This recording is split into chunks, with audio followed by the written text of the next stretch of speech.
Order. Question number 4, the Right Honourable Winston Peters. Mr Speaker, this question is to the Associate Minister of Local Government. Did she consider all relevant factors in reappointing the Kaipara District Council Commissioners? If not, why not?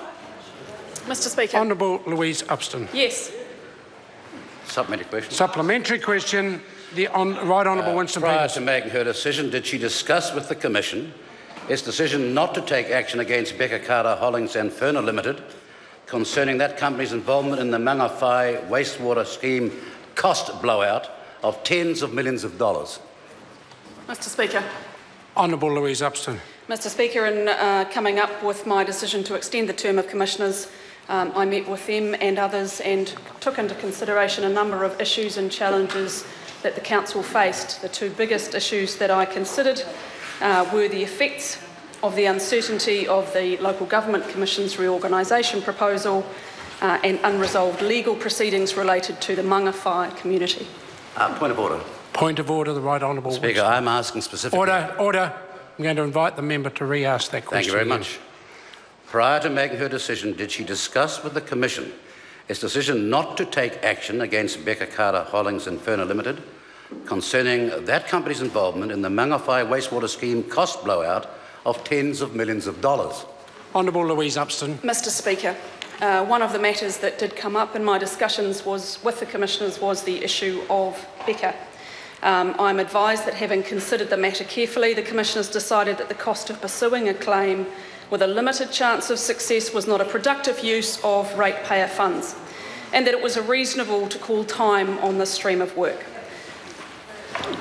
Supplementary question. Supplementary question, Right Honourable Winston Peters. Well, when the Commission gave as one of its reasons for not taking legal action against the BCHF the Limitation Act issues, was it not obvious to her that the Commission at all times had the power not to be caught by that law, that is, not delaying making a decision, then use that delay as an excuse not to take legal action?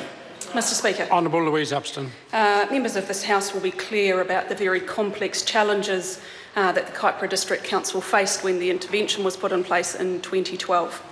One of those included a very comprehensive review by the Auditor-General, and the Commissioners had a number of issues that they wanted to address, and they addressed that in order of priority. Becker was one that they decided was not the best use of ratepayer funds in pursuing a legal challenge. Point of order, Speaker. Point of order, the Right Honourable Speaker, I'm putting at issue the question of the Limitation Act. Order. No, on this occasion, I listened very carefully. That question has been addressed. The member has further supplementaries? Yes, I have. Supplementary.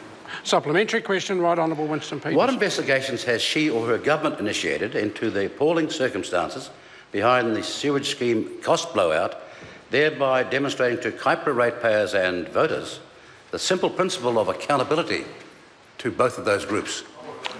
Mr Speaker, Louise Upston. It will be clear to many that the very reason that this government put an intervention in place and appointed commissioners was in the interests of the Kaipara ratepayers.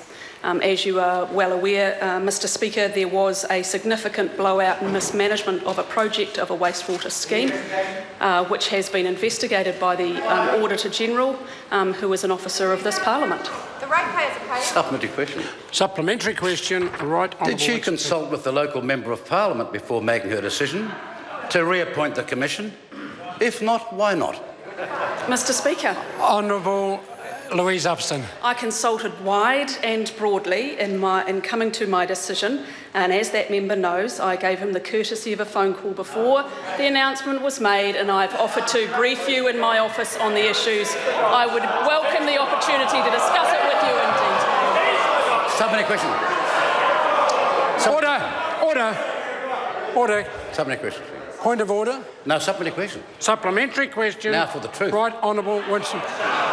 Given that she called me within 1 hour of making the announcement and the recent by-election in the Northern electorate, where the Kaipara ratepayers and voters, amongst many issues, made their displeasure over this issue very clear at that time, why didn't she and her government get the message? Mr Speaker. Honourable Louise Upston. Mr Speaker, as I said in my last answer, I consulted widely. There were many letters and emails and phone calls to my office. I also took the time to visit the district and talk to individuals and community leaders. And I was very clear then on the receipt of 2 different petitions, the one that was in favour of the Commissioners retaining their position for another 12 months was 3 times the size of any other. Yeah, good call. Question number 5, Todd Miller.